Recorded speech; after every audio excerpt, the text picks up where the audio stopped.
हैं। फिरोज जी, good afternoon. Firoz जी, पहले तो ये बताइए मार्केट पर क्या व्यू है अब इस समय।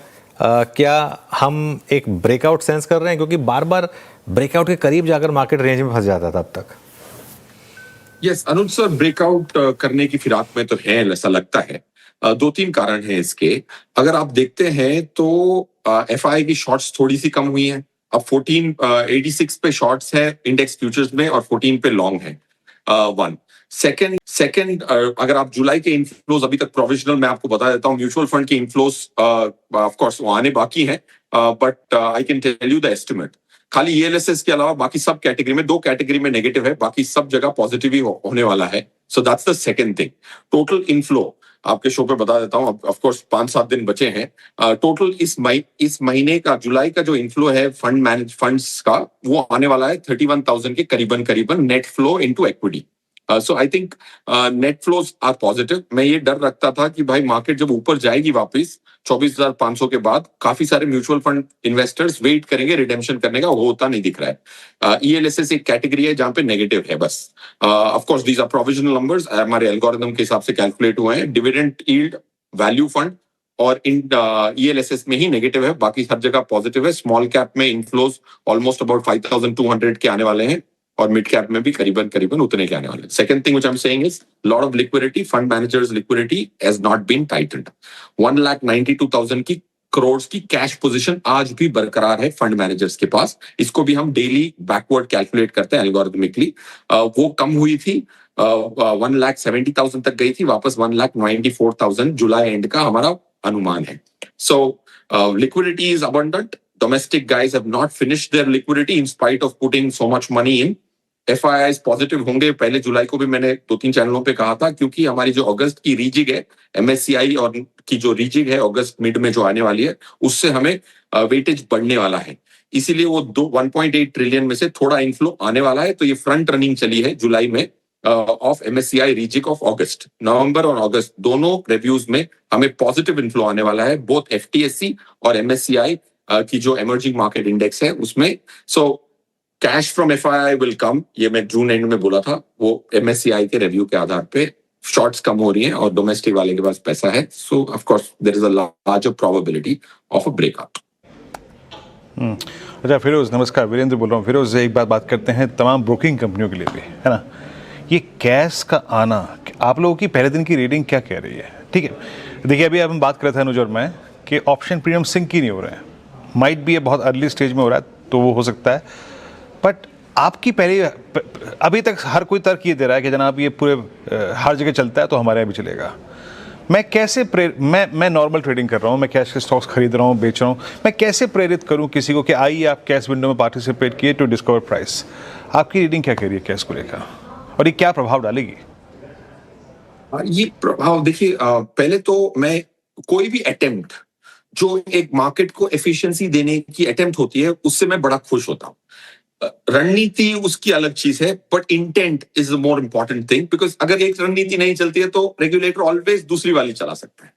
प्रॉब्लम क्या था कि ये मैं फंड मैनेजरों से काफी बार बात करता था, क्योंकि मैं one of the largest distributor Anand Rathi wealth है, कि वो डेरिवेटिव पे तवज्जो ही नहीं देते, क्योंकि हर स्टॉक कैश मार्केट में है और डेरिवेटिव मार्केट में है। और derivative market has become, actually cash market was behaving like a derivative market. Derivative का नाम डेरिवेटिव क्यों है? Because it derives the value from somewhere.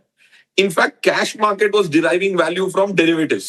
So actually the derivative was the cash market. ये बहुत as an option trader or a hedger, I was very disappointed the way काफी सारे stocks की जो मूवमेंट्स थी derivative market में, वो सिर्फ सेटलमेंट में पैसा कमाने के लिए एल्गोस करती थी।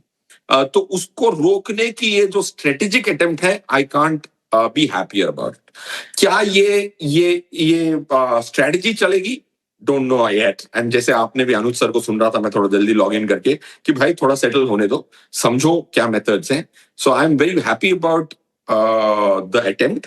मैं बड़ा दुखी होता था, जैसे काफी बार हम फैट फिंगर पे ब्लेम कर देते थे, वो फ्लैट फिंगर नहीं था, वो कॉन्शियस एफर्ट थी कि कैश मार्केट में मैं नुकसान करता हूं 100 रुपए का, और उससे ऑप्शंस मार्केट में 700 रुपए कमाया।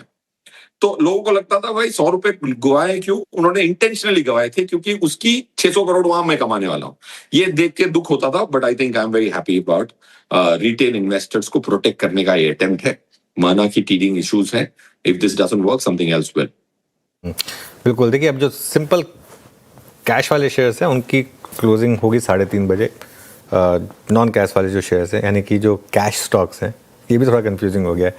F&O वाले स्टॉक्स जो कि कैश वाले हैं उनकी क्लोजिंग हो चुकी है 3:15 बजे, और इंडेक्स फ्यूचर्स और स्टॉक फ्यूचर्स की क्लोजिंग होगी 3:40 पर। अच्छा फिरोज जी, सबसे बड़ा कमबैक हुआ है आईटी में। आप इस कमबैक को कैसे देख रहे हैं जो पिछले 2 हफ्ते में या 1 महीने में आया है? क्या एक और फेक रैली है या फिर इस बार कुछ बदला है? अनुज सर, मैंने अगर आपके लास्ट शो में शायद कहा होगा, बट काफी बार कह रहा हूं मैं जून से ही, it was evident that IT it was overdone. हमें लास्ट मूवर एडवांटेज मिलेगा एआई में, ये मेरा मानना है। So I personally think that जो हल्के हाथ थे आईटी से हट गए। पैसिव की वेटेज रिडक्शन भी हो चुकी है। देखिए पहले 2-3 स्टॉक हुआ करते थे निफ्टी में टॉप 10 में, अब एक ही स्टॉक रह गया है निफ्टी के टॉप 10 में आईटी का। तो इसकी वजह से जो वेटेजेस रिड्यूस हुई हैं आईटी का, पहले से तो नसीब खराब थे कि we didn't participate either on the hardware side of AI not on the LLM side of AI. उसमें कोरिया पहले से ही वेट खींच रहा था, ताइवान वेट खींच रहा था हमारे से, चाइना भी खींच रहा था। तो उसमें हमारी टॉप 5 स्टॉक्स में तो बहुत आउटफ्लो हुई है बिकॉज एफआईआई की। तो IT was being having a double whammy. So बहुत सारी क्लेंजिंग हुई है शेयर होल्डर ओनरशिप पे। ब्लूमबर्ग पे एक फीचर है जिसको कहते हैं सिक्योरिटी ट्री। उसमें आप ये देख सकते हैं कि लास्ट क्वार्टर किसने बेचा और किसने खरीदा, उससे बड़ा तात्पर्य आप कंक्लूड कर सकते हैं। I am not qualified to recommend stocks, that's why I am telling you where to do research on a stock for your viewer. उसमें यह समझ में आता है कि जब स्टॉक गिरा, अगर रिटेल ने बेचा और गिरा तो कोई घबराने की बात नहीं है। इंस्टी बेच के रिटेल खरीदे और गिरा तो एवरेजिंग नहीं करते। सो कमिंग बैक, आईटी की ओनरशिप की क्लेंजिंग काफी हो चुकी है और थोड़ा पेन हो सकता है, but I would be very comfortable owning IT at these valuations and this kind of ownership stratification. अच्छा फिरोज, अभी इस वक्त आप मेटल्स पे, प्रीशियस मेटल्स पे और मेटल से एसोसिएटेड जो स्पेस होते हैं लाइक गोल्ड फाइनेंस कंपनियां या फिर वो बैंक्स जो कि सब्सटेंशियल गोल्ड फाइनेंस कारोबार होल्ड करते हैं, क्या भी रखते हैं? देखिए मैं इसलिए कह रहा हूं कि यूएस की जो बॉन्ड यील्ड्स हैं ऑलमोस्ट एक ऐसे कगार पे पहुंच गई हैं जहां से जो कि प्रभाव डालेंगी डोनाल्ड ट्रंप साहब के पास कि आप इस युद्ध को समाप्त कीजिए। आई मीन 4.7 की यील्ड आप नहीं, आप देखें तो टॉलरेट कर सकते हैं। ऐसे में आपका प्रीशियस मेटल्स पे क्या व्यू है यहाँ पर इस प्राइस पर? वीरू सर, मेरा ये मानना है कि जब वो जैसे gold and silver, if you have to call them gold largely precious metal, जब वो 5600 पे गया था, it was a writing on the wall कि ये शॉर्ट गामा का स्क्वीज था। जैसे एडीआर एक बार इन्फोसिस के अगस्त में कहीं एक रात को 34% गए थे। ऐसा क्यों होता है कि जैसे एडीआर में ऑप्शंस मार्केट है और फ्यूचर्स मार्केट नहीं है, तो ऑप्शंस में गामा होता है, फ्यूचर्स में सिर्फ डेल्टा हेज कर सकते हो आप। गामा, टीटा, वेगा एंड रो को हेज करने के लिए ऑप्शंस मार्केट की जरूरत पड़ती है। तो जब मैंने गोल्ड का प्राइस देखा था 5500 पे, जनवरी में कहा था ये गोल्ड की वजह से नहीं जा रहा है, वो गामा स्क्वीज की वजह से जा रहा है। तो आज अगर गोल्ड 4100 पे होवर कर रहा है, ग्लोबली चलो करेक्शन हो चुकी है, इंडिया की करेक्शन नहीं हुई। क्योंकि मैं हाईलाइट करना चाहूंगा हर व्यूअर को कि जो हमारी जो इंपोर्ट ड्यूटी थी, जो इंपोज की गई है, वो निकल जाएगी। उसकी वजह से 6-7% का इजाफा मिला है, और 6-7% तो रुपये की जो डेप्रिसिएशन है इस साल की, उसकी वजह से मिला है। ये 2 कारणों से मुझे इंडियन गोल्ड पे ज्यादा बेरिश हूं मैं। क्योंकि अगर आप जनवरी से देखते हो, we have outperformed, Indian rupee gold has outperformed dollar gold by 14%।